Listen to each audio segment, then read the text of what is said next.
Hello everyone. I hope you've all had wonderful Yules and Christmases or Hanukkahs if you celebrate that across the board. Any holidays that you celebrate this time of year, I hope you've had a wonderful experience with that. I didn't get to do my highly requested uh, midwinter solstice favorite decks video, so I thought instead this year as we end 2019, I would do a kind of like favorite, or not favorite, but like most used decks, decks that I didn't get to use as much as I wanted, decks that I struggled with in 2019 as just kind of a way of putting a cap on a year that I don't know for all of you, but for me certainly has been pretty intense.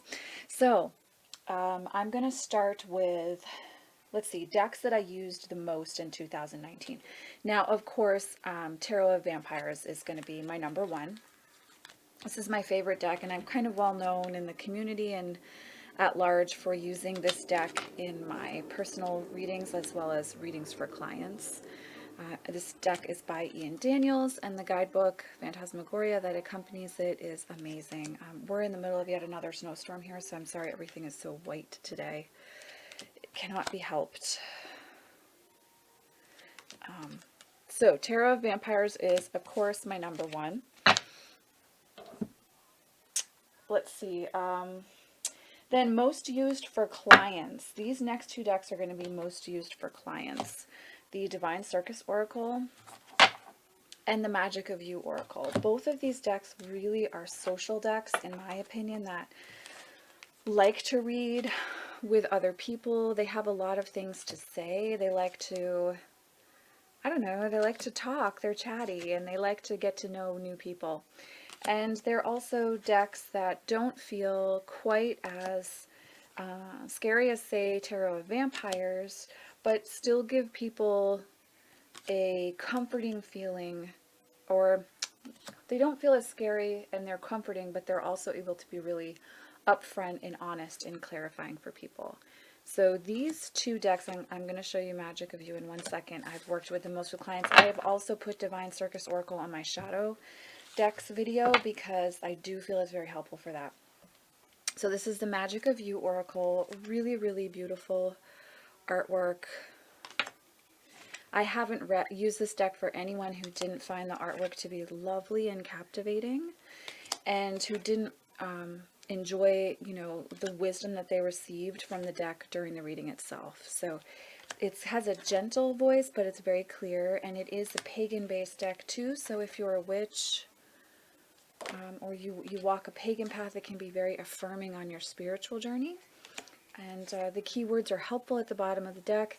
And again, it's able to get into some deep stuff without being too provoking, and yet it still kind of has a beautiful, darker ambiance that's really lovely. So that's the Magic of You Oracle. I used that deck way more than I thought I was going to. I purchased it because I had seen some photography by Devil's Advocate 313 on Instagram, and it was so beautiful. I was so drawn to that deck, and I was like, I haven't seen or heard anything about it. And she had really posted some positive things about the deck, and I really, really trust her. Like, I feel that I really trust her, like, reviews and her experiences with decks. And so instead of like doing research on what decks are new, I kind of just trust those people that I find on Instagram that I enjoy following, other pagans, other witches, and will like allow what they find to kind of inspire me if I feel called to purchase a deck. And Magic of You Oracle was one of those. And when I first got it, I was like, I like it a lot, and then I didn't think I was going to use it that often, and then all of a sudden it just started reading for others so palpably, so beautifully, that I have used it a lot, especially in the latter half of 2019. Most used tarot deck number 2 is Morgan Greer. I was gifted this by a wonderful friend, and oh my god, I forgot how much I love this deck. I use this deck all the time. It travels well. It's like a great universal deck for anybody. No one, to my knowledge so far over the years of reading, has found this deck offensive in any way. It's got that beautiful like 70s, late 60s, early 70s coloration, and color saturation and feel. And it's really, I think it speaks to your imagination. It opens you up to you know, listening to the intuition in a way that still sticks very close to Rider-Waite-Smith. So if you're new to tarot, you can feel empowered in working with the deck, but allows you to also access the intuition, just, I think, because of the color saturation and the color choices in the deck. I love that there's no borders. The cardstock's always great on this. The backing is beautiful. It's not a scary deck for people. Morgan Greer is just a really great traveling companion and a really great deck to read for others with. So this is Morgan Greer. This deck is adults only. So if you are younger, I would encourage you, you know, not to have kids see this part. But I was gifted the Casanova Tarot for Christmas early in December, which is why this is on my deck list for 2019. One of my very best friends and I went and saw a showing of Casanova's time period at the MFA in Boston last year, and we had this really beautiful time together, and the exhibit was just stunning. And so for Christmas this year, she gifted me this deck as just kind of like a memory. So this deck is really special to me for that. And it's also lusty and sensual and kind of just perfect for a Taurus. So this is definitely a sensual deck, and it's not one that I read for others with. It's definitely a personal deck. This is the Casanova Tarot. It's a Scarabeo deck. So I don't know if I'll do a review of this, just because there's a lot of nudity and sexual positions in it that may be uncomfortable for some people, but it's a very, very lusty deck. Like, I love how it's like automatically whiting out everything on here anyhow. It's a really, really lusty, naughty deck, and it's a lot of fun to work with, just to kind of get you out of, you know, you can, when you've been reading tarot for so long, you can kind of get in a rut and really stuck in your ways. And a deck like this can bring fresh perspective and kind of push your mind and your way of thinking. And so the Casanova Tarot is my like deck that I wasn't expecting to connect with, that I've really enjoyed working with in 2019. Even though it came at the end of the year, it still makes my list because I've had a month to play with it, and that's, you know, that's a whole month. It matters in 2019. The Haunted House Tarot of Haunted House, which a wonderful client gifted to me and a dear friend. I love this deck. I was surprised, just because I wasn't sure at the beginning. You know how sometimes when you're looking at decks in a certain genre and you get really excited, you have an expectation, and then that hope gets dashed. I was really worried that would happen with this deck, but it reads like a charm. Just like an absolute charm. And it's still, again, close enough to Rider-Waite-Smith that if you're new to tarot, you can feel comfortable working with this deck, but you're still being able to have a deck with some personality, with a sense of self. So this is the Tarot of the Haunted House, and I really, really love this one. Also, another gorgeous, hold on, another gorgeous backing too, like just absolutely stunning. Okay, perennial favorite of 2019 is the Night Sun Tarot. If I pull this deck out and read for you with this deck, you know that you're going through a thing in your life. Like Fabio Listrani, like, let me just say, I have a huge crush on Fabio Listrani. But his artwork is very emotionally revealing, evocative. It's not my typical style of art, and yet I always get very clear, on point, sharp readings from his decks, and I think that they are great for shadow work. They're always steeped in occult mysticism and symbolism, so you're getting all of those pieces when you work with one of his decks. And this one, the colors, the feel, it's very like Baroque, but boom, boom, boom. Like that's just it, the way that this deck reads. It's always going to be a perennial favorite of mine because it has such a strong voice, and it's so again, it's like clear and concise, but it's beautiful while it does it, which is why I think Baroque comes to mind for me. Like sometimes opulent, maybe a little bit too opulent, but like really clear as insofar as like what it is and what it's here to help you with, which is, you know, the stuff underneath that you're probably not looking at. So Night Sun Tarot is a perennial favorite in 2019. Okay, I'm just looking at all that. All right, so then decks that surprised me that I ended up adoring in 2019. And if you saw my initial unboxing of the Black Mirror, the Dark Mirror Oracle, I believe it's the Dark Mirror. Hold on, do I have the box somewhere? I don't have the box on my shelf. The Dark Mirror or the Black Mirror Oracle. I was really like, I'm not sure about this, but using this deck as a shadow deck has been really powerful in 2019 for me, especially the last few months in 2019. Very clear voice, this one again, like the Night Sun Tarot, except this is really working with the moon cycles and working with shadow, and also dealing with like earth-based stuff. So some of the stuff on your earth path that you maybe don't want to look at, like why do finances keep being a problem for me, or why do I keep having the same relationship just with different people?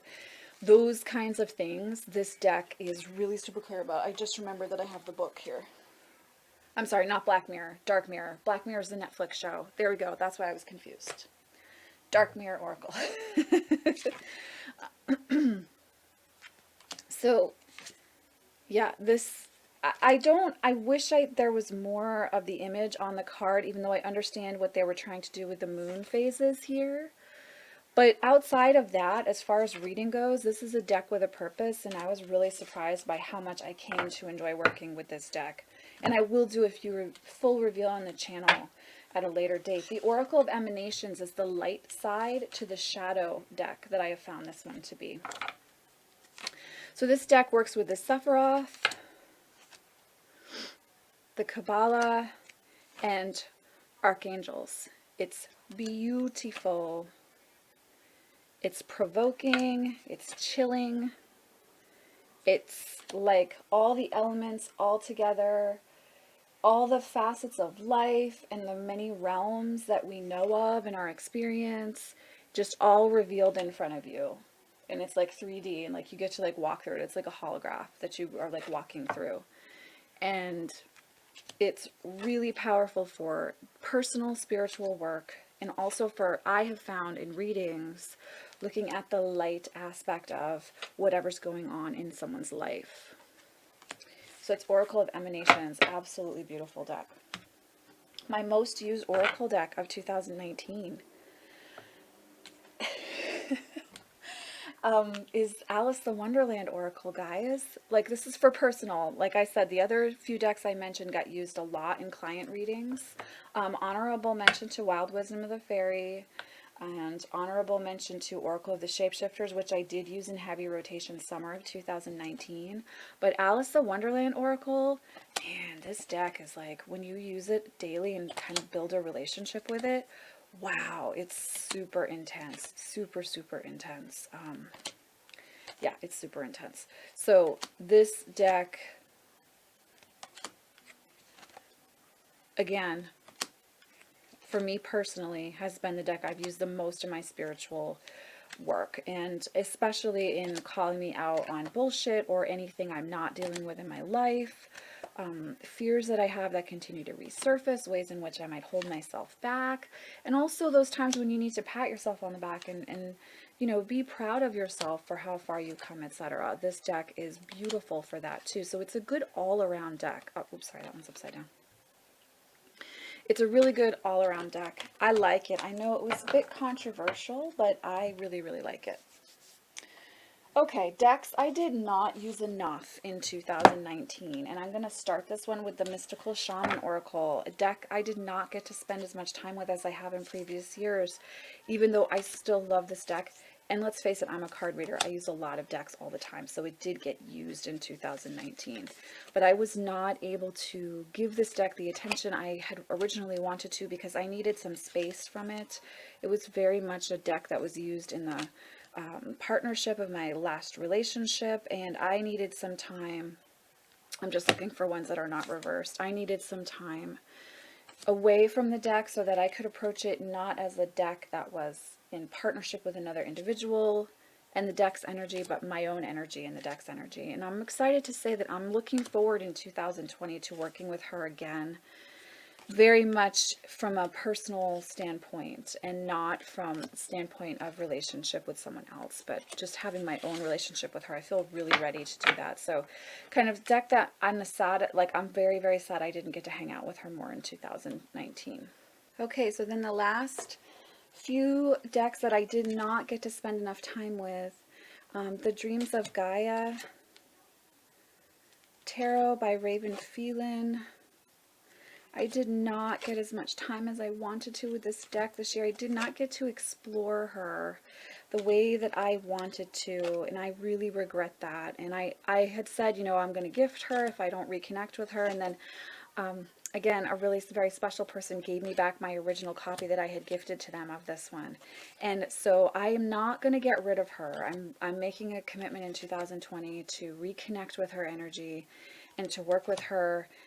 Get to know her at an even deeper level. You know, I can read with her, but I'd like to really, really, really get to know her. And I was disappointed that I did not get to explore that fully in 2019. Two other decks I'm sad I didn't get to spend as much time as I had wanted to with. You can't even see that. Wisdom of the Oracle by Colette Baron Reid. I know this isn't like one of the most beautiful decks ever, but it does read really clearly for me with clients, and I love it for that. And I had wanted to kind of approach it in a new way as I moved through the last half of 2019, and then the Magic of You Oracle really took over, and I did not get as connected with her as I wanted to. So I am disappointed that I did not get to hang out with the Wisdom of the Oracle as much as I typically do during a year. The last deck I'm sad I didn't get to spend as much quality time with this year too was the Isis Oracle. So I'm excited in 2020 to work with her even more. Now, you guys know she's my second favorite deck of all time, so I still got face-to-face time with her. But in 2020, I'd like to work with her a lot more. Isis is my patroness, as some of you may know, and I have a really, really deep connection with her, and this deck is a really powerful way that I stay connected with her. It's always on the altar. It's in front of her statue. So, yeah, in 2020, I would like to have more time with her, reconnect with her as her own deck in her own right, and not just as part of a, you know, when I'm working space, but more of a personal space. So the Isis Oracle is on my list of, oh, I wish I had had more time with her in 2019. So I know this isn't a ton of decks. Honorable mention to, oh my god, I just totally lost it. The, hold on, I gotta go get it. Honorable mention to the Star Child Tarot Akashic Records deck for being the deck that kicked my ass when I did not want to work with her in 2019. She was like my pain in the butt deck, and deck that I did not want to deal with that showed up, and I ended up doing some work with another friend of mine with it personally, and had some very powerful experiences with that deck. So that's my, like, I hated you, but you kicked my butt in the best way possible anyhow deck for 2019. Anyhow, I hope you guys have enjoyed this. These are my most used in decks in 2019, decks I wish I had spent more time with, and decks that kicked my ass. I'd love to hear what all of you found to be the closest decks to you in 2019, and I'm looking forward to working with even more decks in 2020, and I'll be doing a video on that too, because I know you guys like to know that stuff. So, much love, many blessings, Happy New Year's, and I'll see you in the next video. Take care.